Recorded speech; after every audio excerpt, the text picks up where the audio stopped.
Slide-nya bisa ditampilkan, Pak. Terima kasih. Saya bersyukur bisa ada kembali di tempat ini, Bapak Ibu Saudara.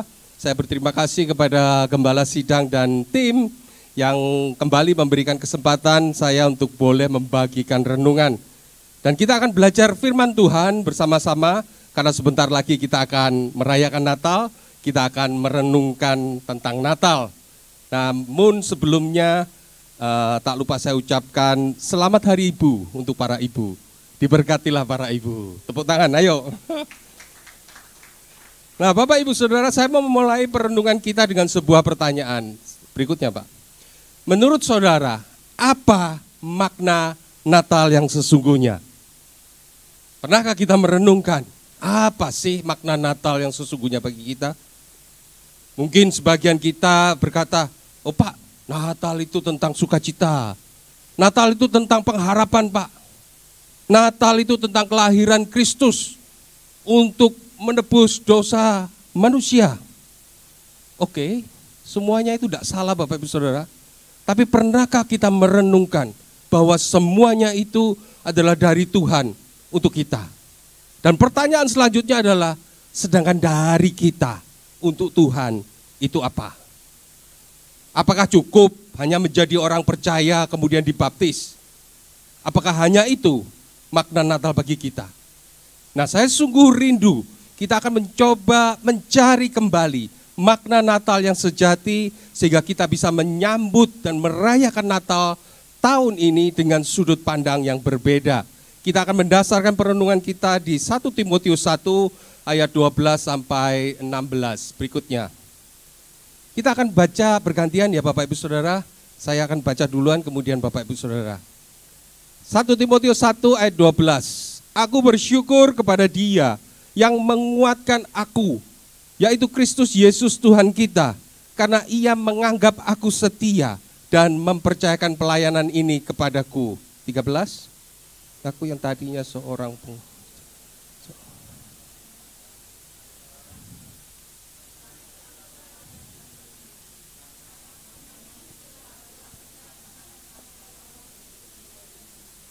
malah kasih karunia Tuhan kita itu telah dikaruniakan dengan limpahnya kepadaku dengan iman dan kasih dalam Kristus Yesus. 15.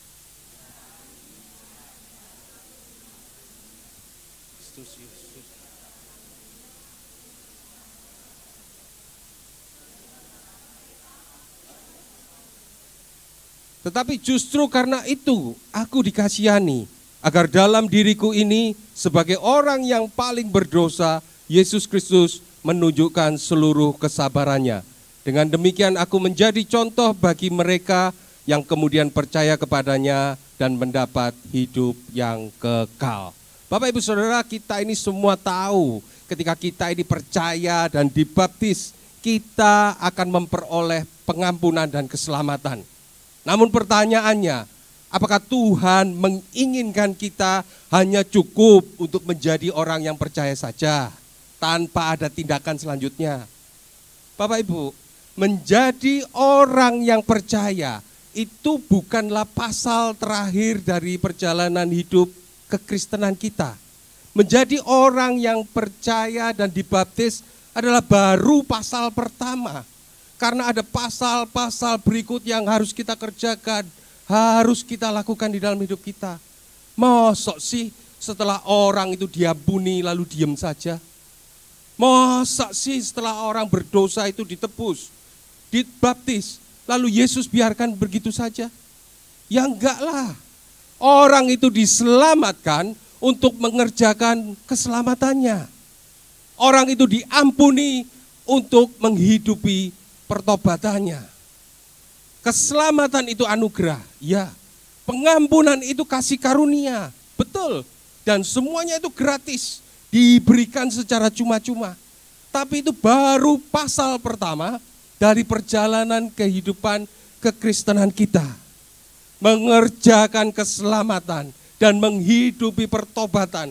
Itulah pasal berikutnya yang harus kita lakukan, harus kita kerjakan. Karena anugerah tanpa diikuti dengan pertobatan adalah anugerah yang murahan. Berikutnya, Seperti yang dikatakan oleh Dietrich Bonhoeffer, seorang teolog Jerman. Dia berkata begini, anugerah yang murahan adalah pemberitaan pengampunan tanpa mengharuskan pertobatan. Anugerah yang murahan adalah baptisan tanpa disiplin gereja. Anugerah yang murahan adalah perjamuan kudus tanpa pengakuan dosa.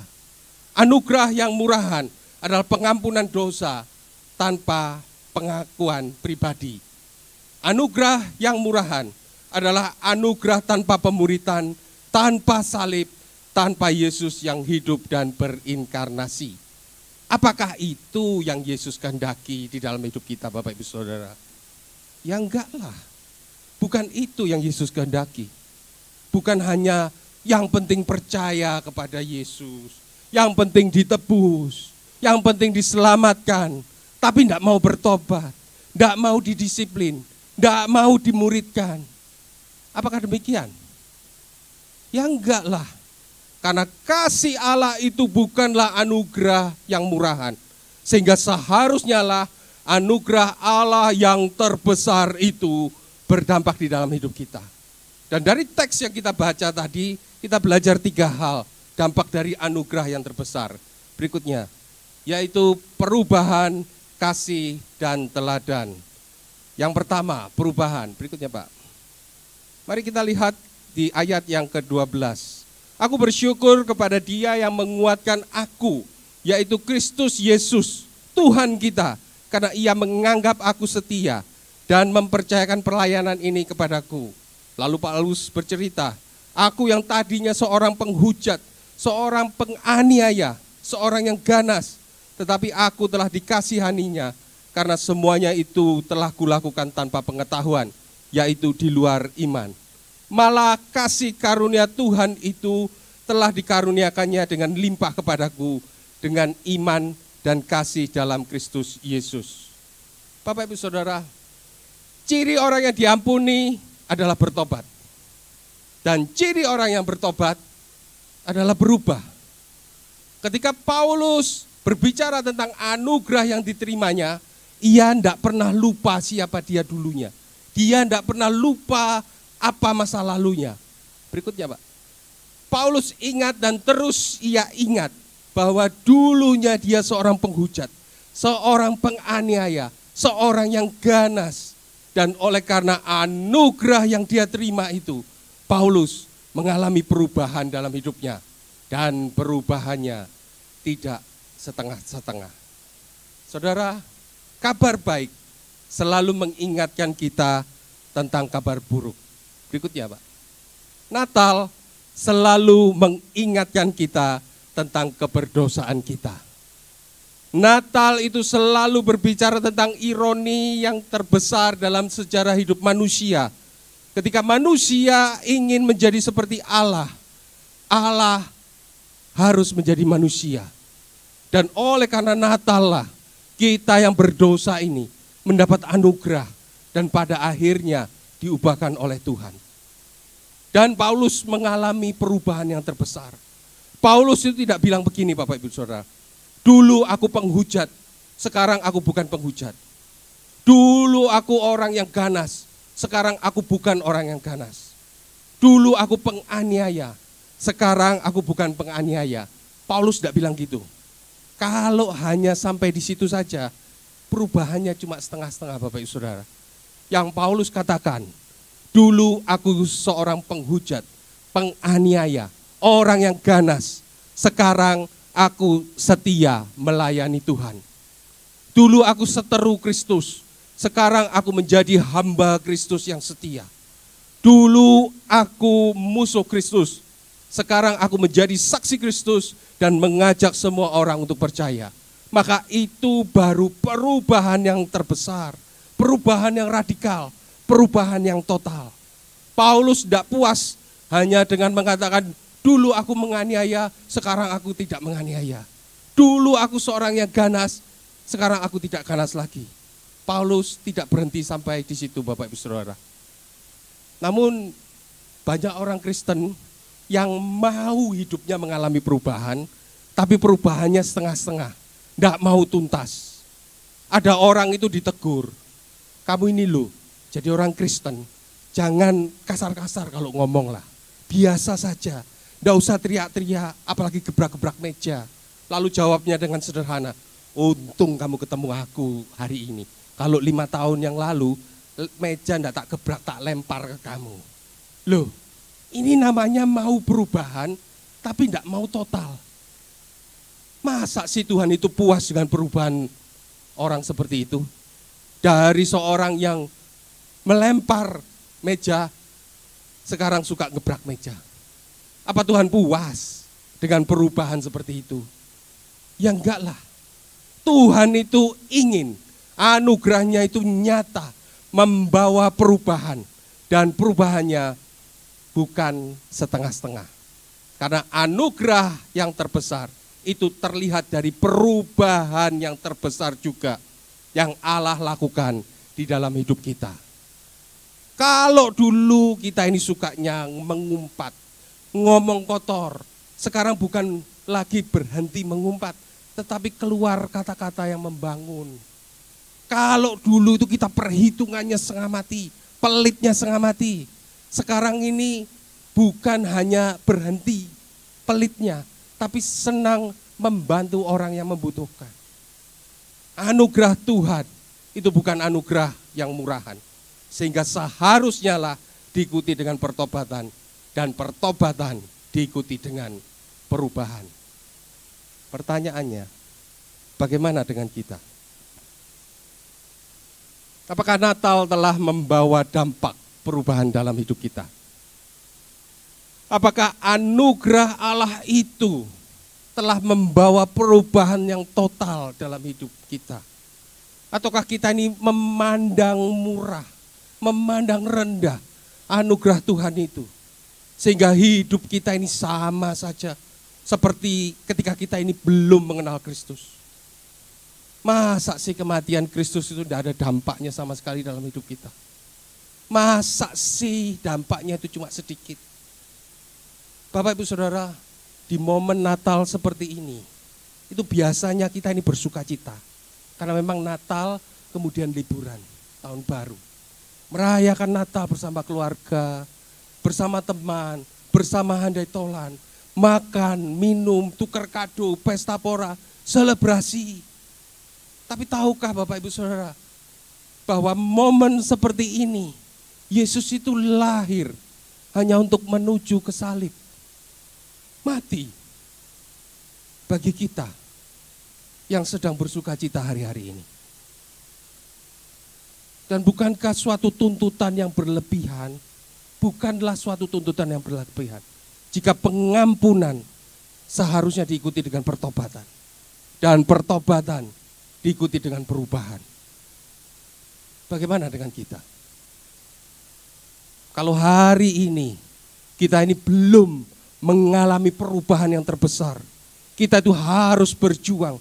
Kita harus benar-benar memaksakan diri kita oleh anugerah Tuhan, agar Tuhan mengubahkan kita untuk menghasilkan buah yang lebih baik. Lebih baik, lebih baik, terus menerus di dalam hidup kita. Anugerah yang terbesar membawa perubahan yang terbesar. Dan seharusnya lah Natal membawa perubahan besar di dalam hidup kita. Yang kedua, berikutnya Pak. Berikutnya, terus sampai 2. Kasih. Kita lihat ayat yang ke-15. Perkataan ini benar dan patut diterima sepenuhnya. Kristus Yesus datang ke dunia untuk menyelamatkan orang berdosa. Dan di antara mereka, akulah yang paling berdosa. Bapak Ibu Saudara, pada ayat ini Paulus itu berbicara bukan hanya tentang kebenaran dari sesuatu, namun juga penerimaan penerapannya. Paulus bukan hanya berbicara tentang fakta, namun juga dia berbicara tentang maknanya. Paulus bukan hanya berbicara tentang Kristus Yesus yang datang ke dunia, namun dia juga berbicara tentang maknanya, yaitu untuk menyelamatkan orang berdosa. Dan kita orang Kristen mempercayai kedua-duanya. kita mempercayai faktanya dan kita mempercayai maknanya. Karena kalau fakta tanpa makna, maka itu hanyalah sebuah berita yang enggak penting bagi kita. Tetapi kalau ini makna tanpa fakta, itu tidak ada dasar yang kuat. Makna tanpa fakta adalah mitos, adalah dongeng, adalah legenda. Dan Paulus bukan cuma mengatakan perkataan ini benar, tapi juga ia mengatakan patut untuk diterima sepenuhnya. Tapi banyak dari kita yang hanya menyukai fakta, tapi gak ada maknanya dalam hidup kita. Ada orang Kristen itu kalau debat tentang Kristus, tentang Yesus, apakah Yesus ini bangkit dari kubur atau tidak, waduh semangatnya luar biasa. Bukunya itu tebal-tebal, hanya untuk membuktikan bahwa Kristus itu bangkit dari kuburnya. Tapi pertanyaan yang terpenting adalah, apakah kebangkitan Kristus itu telah membawa makna yang mengubahkan di dalam hidupnya? Itu yang lebih penting Bapak Ibu Saudara. Tapi ada juga orang yang terlalu naif. Mereka itu bilang begini, kita ini tidak perlu tahu Yesus itu sungguh-sungguh bangkit atau enggak. Yang penting tuh Yesus ada di dalam hati kita. Kalau ini namanya bodoh Bapak Ibu Saudara. Kenapa? Karena kalau Yesus itu tidak bangkit, buat apa kita ini menyiapkan atau mengizinkan dia di hati kita? Kalau Yesus itu tidak bangkit dari kematiannya, saya tidak mau membuka ruang hati saya untuk dia. Buat apa gitu loh? Banyak kok orang-orang hebat yang mati, terus tidak bangkit. Ngapain saya harus memberikan ruang yang khusus kepada dia? Saya hanya memberi ruang khusus kepada dia kalau dia mati dan bangkit. Benar enggak Bapak Ibu Saudara? Jadi orang Kristen itu, kita itu harus memegang fakta. Kita harus belajar kritis untuk menegakkan fakta kekristenan. Tapi pada saat yang sama, kita bukan saja hanya mengiyakan suatu peristiwa, tapi kita juga mendapatkan maknanya bagi hidup kita. Ketika Paulus mengatakan Kristus Yesus datang ke dunia untuk menyelamatkan orang berdosa, pernyataan ini akan jadi sia-sia dan akan menjadi jargon saja tanpa keterlibatan Paulus di dalamnya. Namun pernyataan ini menjadi bermakna bagi Paulus. Berikutnya Pak, ketika ia berkata, dan di antara mereka akulah yang paling berdosa. Berikutnya Pak, Paulus menyatakan fakta tentang Natal, dan Natal itu juga bermakna bagi hidupnya. Natal juga menyelamatkan dia, orang yang paling berdosa. Dan yang menarik Bapak Ibu Saudara, berikutnya Pak. Kata akulah yang paling berdosa, ini menggunakan bentuk kekinian. Dia menuliskan, kalau di bahasa Inggrisnya itu bisa nampak, I am the worst. Artinya, Paulus bukan berkata, dulu akulah orang yang paling berdosa. Tidak. Dia menggunakan bentuk kata kekinian. Aku adalah yang paling berdosa. Dan kata adalah di sini bentuknya kekinian. Dia memakai kata I am, bukan I was. Mungkin Bapak Ibu Saudara yang bisa bahasa Inggris mengerti maksud saya. Dan ini luar biasa Bapak Ibu Saudara. Ketika saya mencoba merenungkan, kenapa ya Paulus mengatakan perkataan ini? Menggunakan bentuk kekinian, bukan lampau. Kan waktu itu, waktu Paulus menuliskan surat ini kepada Timotius, dia sudah berubah, bukan lagi orang yang ganas. Dia sudah menjadi rasul Kristus yang luar biasa. Dia sudah menjaga kekudusannya dengan sedemikian ketatnya. Tapi kenapa ya Paulus mengatakan bahwa aku adalah orang yang paling berdosa. Bukan aku dulunya orang yang paling berdosa. Lalu saya mendapatkan pengertian begini Bapak Ibu Saudara. Berikutnya Pak. Orang yang semakin mengenal kekudusan Allah, orang itu akan semakin mengenal keberdosaannya. Saya ulangi lagi ya. Orang yang semakin mengenal kekudusan Allah, orang itu akan semakin mengenal keberdosaannya. Artinya semakin kita ini dekat dengan Tuhan, kita ini semakin jijik dengan dosa-dosa yang pernah kita lakukan. Kalau saudara perhatikan ya, tokoh-tokoh Kristen yang paling rohani, tokoh-tokoh yang paling spiritual di dalam sejarah kekristenan, mereka bukanlah orang yang suci tanpa dosa, tapi mereka itu adalah orang-orang yang paling merasa berdosa. Mungkin dosa mereka itu tidak seberapa kalau dibandingkan dengan orang lain. Tapi karena kesadarannya akan kekudusan Allah itu semakin bertambah, maka mereka semakin bisa melihat bahwa apa yang mereka lakukan sebetulnya dosa yang sangat serius, dosa yang sangat menjijikkan. Semakin engkau mengenal kekudusan Allah, semakin engkau mengenal keberdosaanmu. Sehingga orang yang mengenal keberdosaannya, orang itu tidak akan menghakimi orang lain. Orang itu tidak akan merasa diri lebih baik daripada orang lain. Orang itu tidak takut untuk mengakui bahwa dirinya adalah orang yang paling bersalah, orang yang paling berdosa. Bagaimana dengan kita? Ketika Paulus yang dulunya bukan saja menolak Yesus sebagai Allah, tetapi ia menganiaya pengikut Kristus. Dan dia merasa benar dengan perlakuannya itu. Kemudian ia mendapat anugerah yang terbesar, yaitu kasih Allah. Dia berubah menjadi hamba yang setia. Oleh karena kasih Allah, Paulus mengalami perubahan. Oleh karena kasih Allah, Paulus yang dulunya adalah penganiaya yang bersemangat, menjadi perintis jemaat yang hebat. Kasih yang benar adalah kasih yang mengubah orang lain menjadi lebih benar. Kasih yang benar itu adalah kasih yang mengubah orang lain menjadi lebih baik. Kasih yang benar itu bukan hanya menerima kesalahan orang lain, tapi juga membangun orang lain menjadi lebih baik, lebih baik. Kalau kita punya anak, katakanlah bahwa ini anak satu-satunya yang kita miliki, yang sudah bertahun-tahun kita harapkan. Sehingga kita ini sungguh mengasihinya. Kita sangat menyayanginya. Apapun yang dibutuhkan kita sediakan. Apapun yang dimauinya kita berikan. Lalu tanpa disadari kita memprioritaskannya.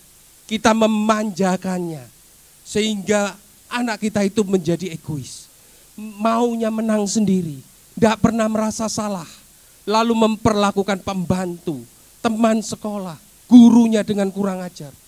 Pertanyaannya, apakah kita akan membiarkan oleh karena kasihan, sayang?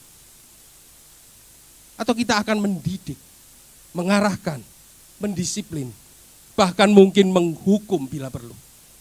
Agar anak kita itu menjadi lebih baik, dan lebih baik lagi. Apa yang kita akan lakukan? Tentu, kalau kita mengasihinya, kita itu akan mendidik, mengarahkan, bila perlu menghukumnya. Kalau engkau cuma bisa menerima kesalahan orang lain, memaafkan kesalahan orang lain, tetapi engkau tidak membuat orang lain itu menjadi lebih baik, engkau tidak mengasihi orang itu. Kalau engkau membiarkan pasanganmu terus berbuat salah, dan engkau tidak berusaha untuk mengubahnya menjadi lebih baik, engkau hanya menerima, memaafkan, maklum, maka sesungguhnya engkau tidak mengasihi pasanganmu itu. Kasih yang terbesar itu juga dianugerahkan kepada pendosa yang terbesar. Sehingga sebesar apapun dosa-dosa kita, semerah apapun dosa-dosa kita, ketika kita mau bertobat, berbalik kepada Tuhan, mau menerima anugerahnya itu, maka anugerahnya itu cukup membuat dosa-dosa kita menjadi putih seperti salju. Bagaimana dengan kita? Berikutnya Pak. Yang ketiga, teladan. Ayat yang terakhir kita baca, ayat 16. Tetapi justru karena itu aku dikasihani, agar dalam diriku ini sebagai orang yang paling berdosa, Yesus Kristus menunjukkan seluruh kesabarannya. Dengan demikian aku menjadi contoh bagi mereka yang kemudian percaya kepadanya dan mendapat hidup yang kekal. Saudara, pada bagian ini Paulus menyadari dirinya itu sebagai pendosa terbesar. Berikutnya Pak, yang dikasihani oleh Allah. Hal ini menunjukkan betapa besarnya kasih karunia Allah yang tidak hanya berlaku bagi orang yang layak saja, tetapi juga bagi orang yang paling tidak layak. Ini mengingatkan kita bahwa tidak ada dosa yang terlalu besar untuk tidak diampuni oleh Tuhan. Transformasi hidup Paulus dari seorang penganiaya jemaat menjadi seorang rasul menunjukkan bahwa kuasa Tuhan itu mampu mengubahkan hidup manusia.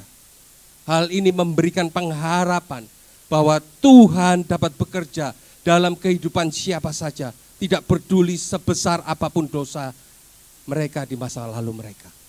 Kehidupan Paulus itu menjadi contoh bagi mereka yang kemudian percaya kepada Kristus.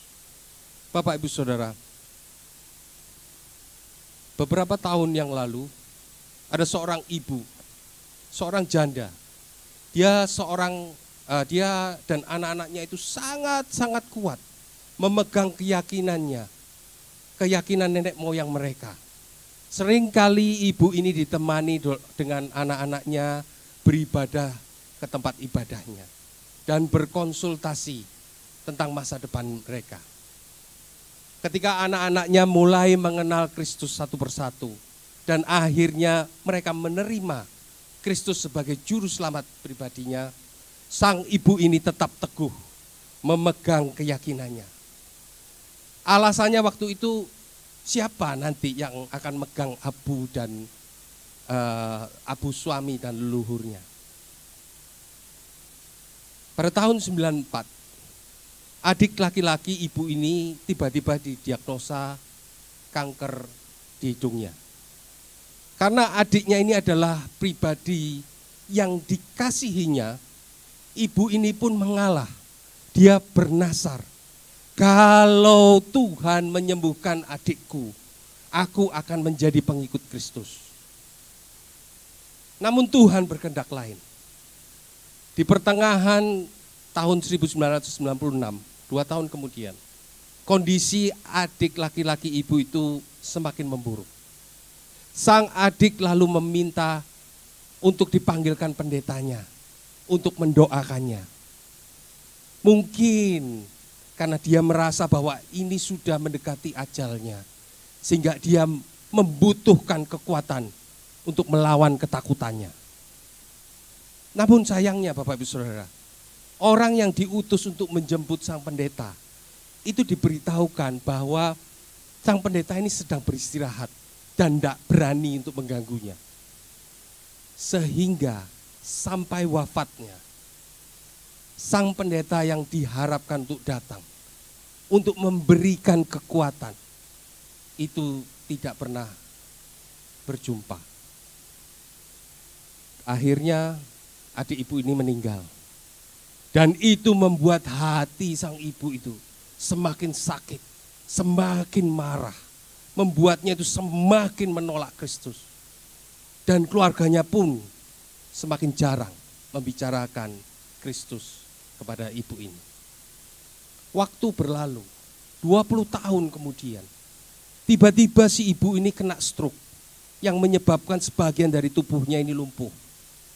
Anaknya yang bungsu yang tinggal bersamanya ini merasa sedih. Dia mulai berdoa kembali kepada Tuhan. Dia berusaha mencari hamba-hamba Tuhan untuk menginjili ibu ini, mamanya. Namun hati ibu tersebut sudah terlalu keras. Ia selalu menolak untuk menerima Kristus sebagai juru selamat pribadi. Entah berapa hamba Tuhan yang sudah diabaikannya, tidak dianggapnya. Sampai pada satu hari ada tim PI datang dari sebuah gereja yang berbahasa Mandarin. Dan mereka berbincang-bincang, tidak sampai 15 menit. Tiba-tiba sang ibu menyatakan bahwa dia mau menerima Kristus sebagai juru selamat pribadinya. Berikutnya Pak. Dan dia pun dibaptis. Berikutnya, sampai gambar Pak. Dan kisah pertobatan sang ibu ini yang sedemikian panjangnya itu menjadi inspirasi bagi keluarga besarnya yang belum percaya. Satu persatu kerabatnya mulai menerima Kristus sebagai juru selamatnya. Padahal anak-anaknya ini sudah menyerah. Sudah menganggap bahwa sang ibu ini bukan termasuk yang dipilih untuk diselamatkan. Bapak Ibu Saudara, saya ini selalu percaya tidak ada hal yang mustahil bagi Tuhan. Tidak ada hati yang terlalu keras yang Tuhan tidak bisa bentuk. Tuhan sedemikian sabarnya menunggu sang ibu ini untuk menerima Kristus sebagai juru selamat pribadinya. Tuhan tidak pernah kalah. Tuhan tidak pernah menyerah untuk mendapatkan hati ibu ini. Meskipun sang ibu sedemikian kokohnya menutup hatinya. Namun semua firman yang ditabur oleh hamba-hamba Tuhan sebelumnya pelan-pelan bertumbuh. Setahun kemudian, sang ibu kembali terkena stroke kedua kalinya. Dia meninggal dunia di dalam Kristus. Setelah hampir 40 tahun, anak-anaknya berdoa agar dia menyerah pada panggilan Allah. Hari ini, jika kita ada di tempat ini, itu bukan satu kebetulan. Firman Tuhan itu mengingatkan bahwa Natal ada karena keberdosaan kita. Natal itu ada karena manusia ingin menjadi seperti Allah. Sehingga Allah harus menjadi manusia untuk memulihkan hubungan yang rusak itu. Dan lebih daripada itu, makna Natal yang sesungguhnya adalah lebih dari sekedar percaya kepada Yesus dan dibaptis. Natal menuntut transformasi, menuntut perubahan total di dalam hidup kita. Semakin kita besar anugerah, karunia, pengampunan yang diterima, semakin besar pula perubahan dan pertobatan yang harus kita lakukan di dalam hidup kita. Semakin kita menyadari keberdosaan kita, semakin kita ini dituntun pada kerendahan hati dan pemahaman yang lebih dalam tentang kasih Allah. Kesaksian dan kisah pertobatan seseorang selalu menjadi contoh inspirasi bagi orang lain untuk mengalami anugerah Allah yang luar biasa ini. Dan untuk saudara yang merasa bahwa dosa-dosamu terlalu besar, yang merasa dirimu kurang bisa diampuni oleh Tuhan, sehingga engkau mengambil jarak dengan Kristus, kabar baiknya, Kristus datang untuk kita semua orang berdosa. Tidak ada satu pun dari kita yang luput dari dosa. Kita semua ini orang berdosa. Mari kita berbalik, mendekat kepada Allah, menerima anugerahnya yang terbesar, yaitu kematian dan kebangkitan Yesus yang menyelamatkan kita. Berikutnya Pak. Dan bukankah Natal itu selalu berbicara tentang anugerah yang terbesar yang diberikan dari Allah kepada kita. Sehingga Allah yang maha mulia, yang maha kudus itu datang ke dunia, merendahkan dirinya, memakai wujud manusia, merelakan nyawanya untuk mengganti nyawamu dan nyawaku. Dan oleh karena kasihnya itu, dia akan mengejarmu, akan mendekapmu, akan melimpahi engkau dengan anugerahnya yang luar biasa. Dan di dalam dialah sesungguhnya kita ini mendapatkan kedamaian yang sejati. Berikutnya, lihatlah. Kristus berdiri di buka pintu. Dia mengetok pintu hatimu. Mari kita membukakan hati kita. Bukalah pintu hatimu dan izinkan dia masuk. Memenuhimu dengan sukacita. Izinkan dia masuk, memenuhi hatimu, sehingga engkau akan mendapatkan kekuatan baru. Engkau akan mendapatkan kelegaan. Engkau akan mendapatkan damai sejahtera yang sejati. bukalah pintu hatimu dengan sukacita, karena Dia mengasihi engkau lebih daripada yang mampu engkau pikirkan. Selamat menyambut Natal, selamat menikmati anugerah Allah yang terbesar. Mari kita berdoa. Darah yang mahal Engkau curahkan untuk kami para pendosa yang dibenarkan, sehingga kami layak memanggil Engkau Immanuel, Allah yang beserta kami.